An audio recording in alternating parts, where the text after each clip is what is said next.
So let's first of all talk about what was and perhaps what wasn't in the autumn statement before we get into the politics of it and the impact of it on people's lives. So the biggest headline measures were on tax. Jeremy Hunt would like this statement to be seen as, what the government is now advertising as the biggest tax cut in British history. In today's autumn statement for growth, our choice is not big government, high spending and high tax. Instead, we reduce debt, cut taxes and reward work. And the main pillars of that were a 2p cut in national insurance, scrapping Class 2 national insurance payments altogether, and also business tax cuts as well. And there were other things in there too. But it doesn't seem to have necessarily been bought by all of the media because of freezing the tax thresholds again, which they're doing until 2028, means that more and more people are getting dragged into higher tax brackets because of inflation. And so actually, tax is going up. So the Treasury will collect 44.6 billion more in tax, contributing to what will be the highest tax take since the Second World War. And I thought it was really interesting because I know they've had some positive headlines this morning on the front pages, but in the immediate reaction, the BBC, Times and Telegraph all led with the tax burden rising. So actually the spin in the moment, which usually does work on political journalists who are perhaps less focused on the sort of the hard economics of a budget, weren't taken in this time. Freddie, you wrote in your piece that Hunt actually seemed to be speaking in an alternate reality. Is that why? Yeah, completely. I mean, the autumn statement was divorced from the fiscal reality that was contained in the OBR report. So on tax, as you say, Anoosh, he was proclaiming a massive tax-cutting agenda when we know that the tax burden's going up. So, yes, of course, you can give with one hand, but if you're taking 5 times with the other, then it doesn't make sense. You can't say to the public we are cutting taxes when in reality you're not. That's not to underplay how important it is to, for instance, have the full expensing programme for businesses that will encourage business investment, or the cut in national insurance.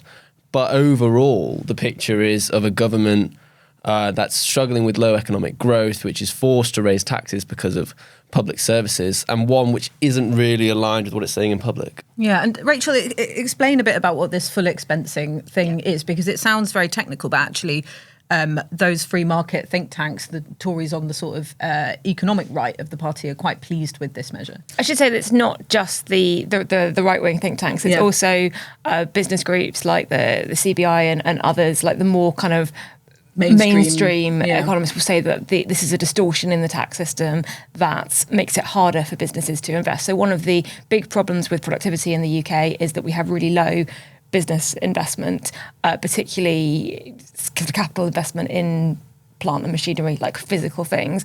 And what full expensing does is it allows businesses, if they make a big investment, to write that off against their tax bill kind of all at once, as opposed to the previous system where you got a little bit of it every year for a number of years. So it makes it's an incentive for businesses to upgrade now. And it is one of those things which, if you look at kind of what's holding back investment, there are people who think that it actually won't have as big of an impact as people say, but it's not giving tax breaks for all businesses. It's trying to encourage them to behave in the way that we want them to, which is to invest. So it's a good thing. But that is in sort of the wider context of how much of an impact is this going to have on growth, because that was the other key thing about this autumn statement. Jeremy Hunt said he was going to outline 110 measures for growth. He didn't go through all of them, but it did feel like he was going through a lot of them. It went on for a long time, but kind of in every area that he was tinkering with sort of tax and spend and investment, he was doing it saying, and this will help growth by reforming planning so it's easier for us to build infrastructure, or making work pay so more people want to go back into work. So actually it was a very Liz Truss era basis for an autumn statement, which is the core point about all of these measures, is to try and grow the economy, because, as Freddie said, growth is so low. The forecasts for the next couple of years look utterly dire. And with public services the way that they are, growth is the only way that you get that money in to be able to fix some of those problems. Yeah, I mean, that's another alternate reality, though, isn't it? Because growth will actually be lower over the next 5 years. And OK, we're talking about the medium term here, than it was forecast to be back in March when we had the last budget.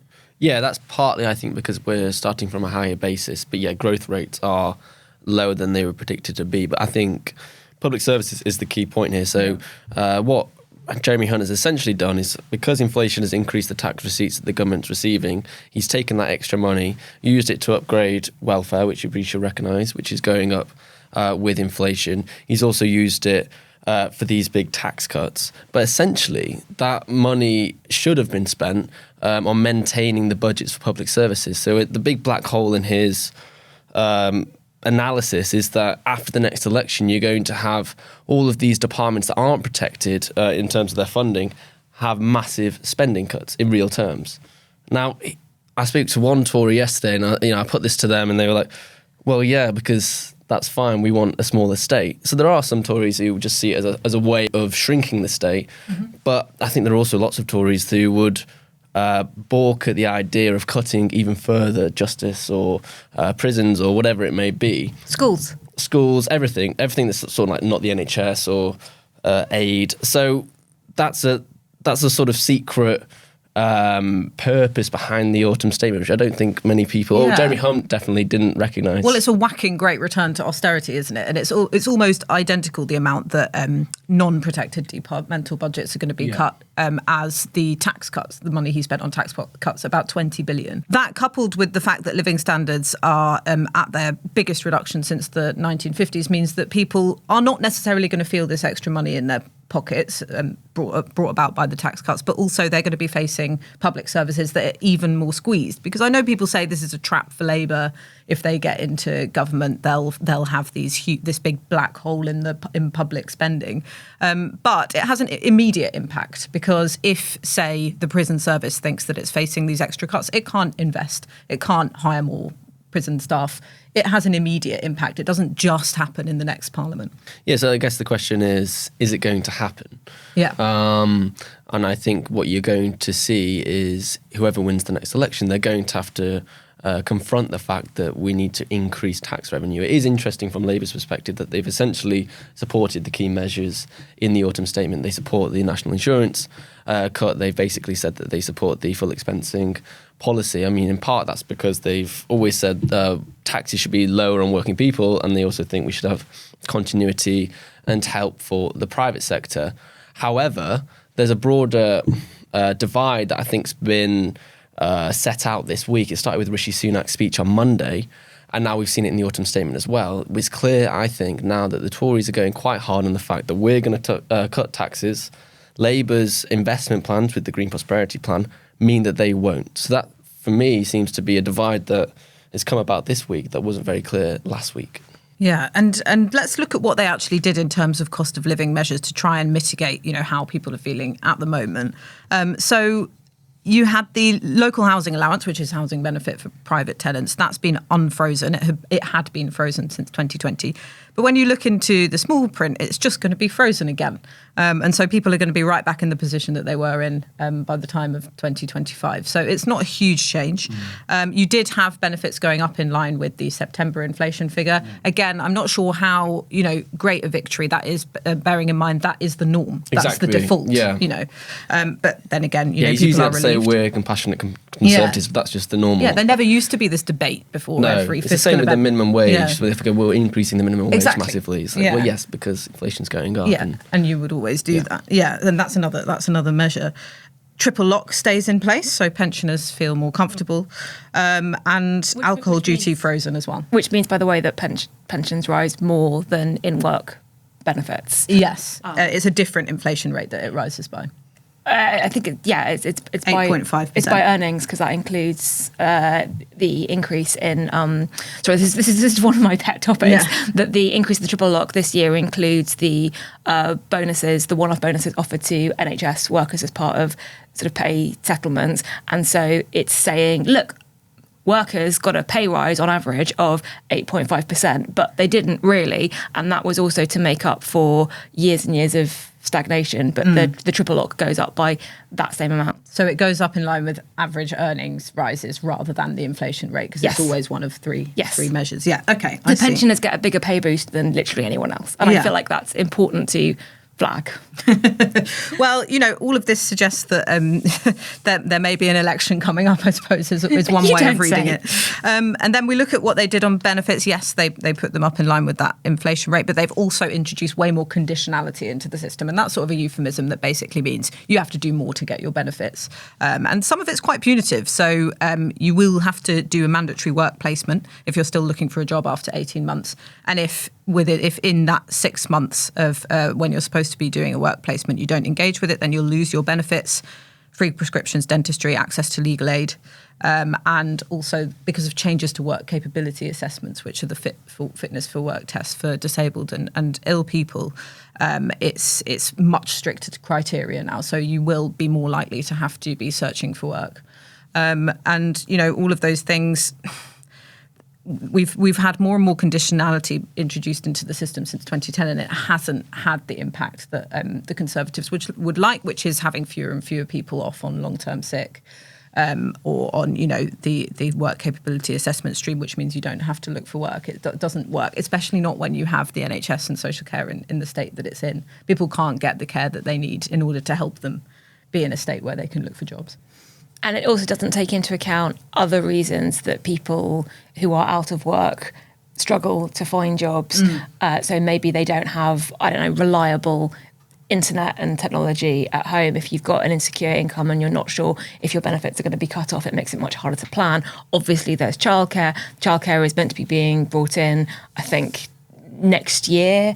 The childcare plan that Jeremy Hunt promised, but it's not there yet. So if you're caring for your children, somebody else's children, if you're caring for an elderly relative, if you are suffering with drug addiction or mental health or any of these reasons, or even if you don't have the ability to travel to work, because we know that transport is also a major factor, the sort of punitive aspect of you must engage with this or you'll lose your benefits doesn't help with any of those driving factors. Yeah, and inflation is part of this. So it's actually forecast to come down slower than it was in March as well now, even though they're sort of crowing about meeting their halving inflation target. But I was speaking to some people who are on low incomes, and they said, actually, if you can't pay for fuel and if you can't sort of manage the essentials, then it makes it much harder to look for work. They said, what would be more helpful is if you could guarantee that I could sort of heat my house over winter, then I might be in more of a fit state to be able to take on that work-related activity or even job seeking that you're asking me to do. So there's that element of it. And I think that brings us onto the politics of this, which is, are people really going to feel the benefit of these tax cuts? Are they going to look at those big Tory adverts saying the biggest tax cuts in British history and feel it in their pockets? No. So the OBR have been clear that even though the fiscal outlook is slightly better than it was in March, we're still going to experience the biggest reduction in living standards since the 1950s, as you say, Anoosh. And that's the overarching political point here. People, as we know, as we've discussed, don't feel as if they're better off under this Conservative government. They feel as if the taxes are going up, and they feel as if the public services aren't working for them in the way that they should. So I think the argument, therefore, shifts onto public services in a way that the Conservatives don't want to talk about. I mean, again, look at Rishi Sunak's speech on Monday. He said it was about the economy, fine, but he didn't mention the NHS. He didn't really talk about public services. This is a Conservative government that's reverting back to that, as you say, the sort of, maybe trust. I'd say it's almost also quite Osborne-ite, that sort of let's have low taxes and also let's have fiscal conservatism. Whether they've done either of those things, I would question, but that's the message. It's not let's go for growth through unfunded tax cuts, or let's borrow to invest, or let's get rid of austerity, as Boris Johnson used to talk about. It's a reversion back to the 2010s. So I think that's the key dividing line, and it requires Labour to respond. I think it requires them to make a much firmer argument for why investing to grow is the right course and why the tax cuts that Jeremy Hunt has been talking about won't necessarily deliver the growth that they want. Yeah, and we'll come on to Labour just after this, because there's more than one audience for a budget or an autumn statement, isn't there? There's the public, but then there's also your own party, your own MPs, who many of whom have been pushing for tax cuts for a long time, Rachel. So how did that go down with the Tory backbenchers? So far, surprisingly well. And I think this is interesting because obviously last week there was the rebellion that didn't quite happen over Suella Braverman being sacked. And there is a lot of anger on the backbenchers from all factions, but particularly from the right that feels that Rishi Sunak has kind of abandoned them. And what's he doing there? He wasn't chosen by the public or the members. Anyway, there's this thing called the Growth Commission, which is a sort of think tank-esque research body of economists set up by Liz Truss after she was no longer Prime Minister. And its aim is what it says on the tin, like how can we get Britain and other countries growing? And they did their alternative autumn statement a week ago where they put in lots of measures that they would want to see. And I was really expecting that organisation and some of the MPs associated with it to kind of come out really fiery. This isn't enough. He doesn't, he's abandoned us. No plan, not credible. And instead, the reaction was kind of cautiously, okay, it's a start. Now, it wasn't a ringing endorsement. I think that's really important to say. And the Growth Commission and others said what they really wanted was a corporation tax cut, like Liz Truss had promised, and that this was a bit tinkering around the edges. But they were really pleased about full expensing.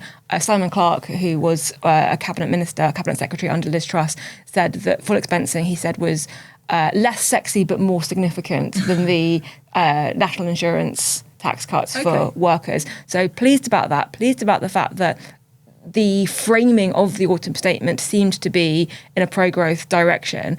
And if you think about the reports that we've been hearing for the last couple of weeks, that the Hunt was going to have to do something on inheritance tax because that's what the Tory right were demanding, well, this particular faction of the Tory right seem somewhat mollified by what he actually announced. Now, obviously, there are different factions, and obviously the migration figures row could blow everything up again. But I think he did just enough to remind those MPs that they're better off sticking with Rishi Sunak's government than they would be causing a rebellion now. Okay, and it's part of that party management aspect, the fact that this 2p cut to national insurance is coming in January rather than the next financial year, which is sort of set Westminster alight with rumours about there being an election in May after all. But, is that even the sort of either the threat or the promise of an earlier election than expected, does it almost have the same benefit of a reshuffle where you kind of keep your MPs into line until a certain date that never actually comes to pass? Yeah, a little bit, but I think we're not really in a normal situation for the Conservative Party. They're polling so poorly that there is a sense that we're all going to lose our seats and we face failure, whatever we do. And I think that does lead to, on one hand, despair and anger, on the other, resignation.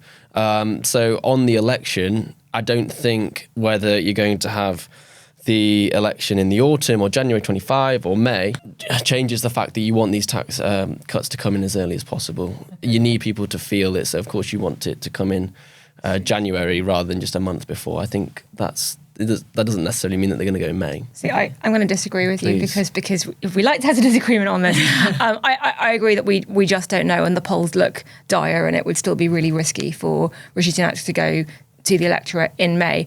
However, governments really don't like changing the tax system during a tax year. It's really complicated. It's extra expenses for business. It's extra expenses for HMRC.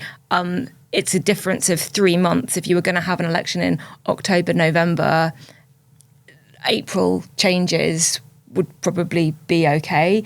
This is the point that you'd have to make the tax changes if you wanted to have the option of them being felt by a May election. So I don't think it means it's going to happen, but I think it's a very clear signal that it's still a possibility, because otherwise, why would you pick that date and create all this extra trouble for yourself? Well, I think you're overstating the government's concern for the civil service. And lastly, on Labour's response. So, I mean, a lot of people have painted this as a sort of trap for Labour, but I feel like the Labour's facing the same dilemma as they were on Tuesday, right? They're going to have to raise taxes or borrow in order to fund our public services properly because they're falling over. Yeah, completely. It's the fiscal trilemma that we always speak about. What do you do in the short term before you can guarantee economic growth to be able to fund public services? That remains. And we've got to remember as well that we knew that these spending cuts were penciled in back in March. Yeah. So this is not new. It was already there. He's just used some of that extra headroom, and the baseline hasn't really changed. But for Labour, no, I do think it's interesting that they've managed, I think rightly, wisely, to keep the focus on the OBR report and the economic projections by agreeing to the Tories' plans. It's not new. They basically say, look, we will make our tax decisions when we come to the general election. Up until then, we'll basically just either agree or disagree, but it doesn't really matter because the key decision will come in the future. That's their position, and I think it's a good way of deflecting attention or ensuring that they don't have to make a constant commentary on what they would do and hold themselves hostages to fortune in doing so. But I do think, as I said earlier, the debate has been sharpened in a way that it wasn't in the past. I mean, this is Jeremy Hunt saying, I'm the tax-cutting Chancellor. That's not true. But that is the narrative that the Conservatives are going to take into the next year. How does Labour respond to that? I was speaking to one Labour source yesterday. It was really interesting. They were basically musing about the fact that perhaps we need a wealth tax here to enable Labour to cut working taxes. This is something Harry and I spoke about on the podcast before. Yeah. I don't think that's going to happen. Rachel Reeves has ruled it out. It's a very risky strategy to take, and why take risks when you're 23 points ahead in the polls? Yeah. But it's interesting that Labour now have to think about tax in a way that I don't think they've had to so far, because the debate's been somewhere else. Yeah, it's really interesting. I think that wealth tax point, there's so many MPs on different sides of the Labour Party who are calling for that, because it is the way. Gove. Yeah, it is the way that they could. It was Nigel Lawson who originally brought capital gains tax up in line with income tax. Gordon Brown who reversed it. So there is a sort of political path to it, I suppose. But I think apparently when people mention this to Rachel Reeves privately, she's like, what, and lose the election? I think there's that constant memory of 92 when they introduced that sort of shadow budget that had taxes for the better off in order to fund people who are worse off. So I think there's that memory that haunts the Labour front bench. It's an incontrovertible truth of politics that the Tories are associated with tax cuts. I think the question now is, because we've had 3 or 4 years of Tory government raising taxes, has that narrative in the public's mind changed? And it has a little bit in the polling. You can see it. People associate Labour with lower taxes now more so than they do the Conservative Party, which is a remarkable change in the political framework of the UK. Whether Labour actually want to engage with that challenge, risk it, try and reframe the consensus or whatever it may be, I don't think they would, because why would you? There's no need as such at the moment when people are doing so poorly, when the economy's so bad, when the Tory party is so divided, when it can't agree on its immigration strategy, when it's got Suella Braverman resigning, when immigration figures are going through the roof, when they said they were going to bring them down. All of these things just point to the failure of the government. So you don't necessarily need to come up with a coherent strategy for reorientating the economic settlement or the tax settlement in the UK. That doesn't mean you won't have to do it after the next election. Yeah. But up until then, I can't see them doing it. And lastly, this is not a very progressive budget, is it? I think IPPR came out with the stat that the richest fifth of households will receive almost half of autumn statement tax cuts. So really, it is the better off who are benefiting from all of these changes, despite all the rhetoric about, helping working people and putting money back in their pockets. In a past life, perhaps that's something that Labour would focus on more. Yeah. Well, it's interesting, isn't it? I think just relating that back to the conversation on wealth taxes, often the argument against taxing wealth is that it's seen as being anti-aspirational, it's seen as the politics of envy.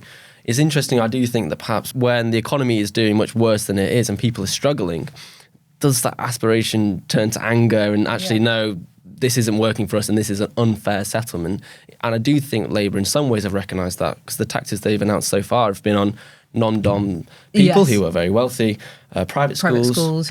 Which is polled really well, despite the suggestion that it might poll badly. And private equity firms. Yeah. So you've already got these circulation of ideas that they recognise that the sentiment is there, as you say, within the country that actually, no, things aren't going right and perhaps it should be the wealthy who pay more. Whether you want to capitalise on that with a wealth tax, I think another question, as we say. But yeah, that sentiment's there. Yeah, and I this is probably more of a trivial point, and I know not many normal people watch the Autumn Statement, but I did think that Rishi Sunak ought to be careful about the look on his face when these things are happening. He was really grinning. He had a Cheshire cat grin for the whole time. And this is, most people are feeling really squeezed in the country. And actually, his smile has come up in focus groups, apparently, as something that people find quite off-putting and a bit jarring. Grinning. And one of the people that I interviewed, I asked some people who are sort of struggling on the sharp end to watch the Autumn Statement and send me their reactions. Right. And one of them said, what I've seen is a bunch of rich people laughing, nodding and cheering about taking money away from the most vulnerable. Quite. And I think that feeds into the question of where Labour will want to have the debate. I think because of the cost of living crisis, but because of the crisis in public services, there is this consensus that things aren't working, that people who do work full-time in very important jobs, nurses, social workers, gig economy workers, people who staff the supermarket checkouts who were so crucial during COVID, that you can work full-time and still not be able to pay your rent, pay your mortgage, feed your kids, get a doctor's appointment. So this question of it's anti-aspirational to tax wealth sort of becomes secondary to something has gone very badly wrong in our economy and our society, and we don't trust the people who are currently in power to fix it. So it's time for someone new, even if we're not sure quite how they'd raise the money for that yet. Thanks so much for watching. We'd love to know what you think. Please make sure you leave your comments below. And if you enjoyed watching this podcast, you can watch more of our videos on our YouTube channel. And don't forget to like and subscribe.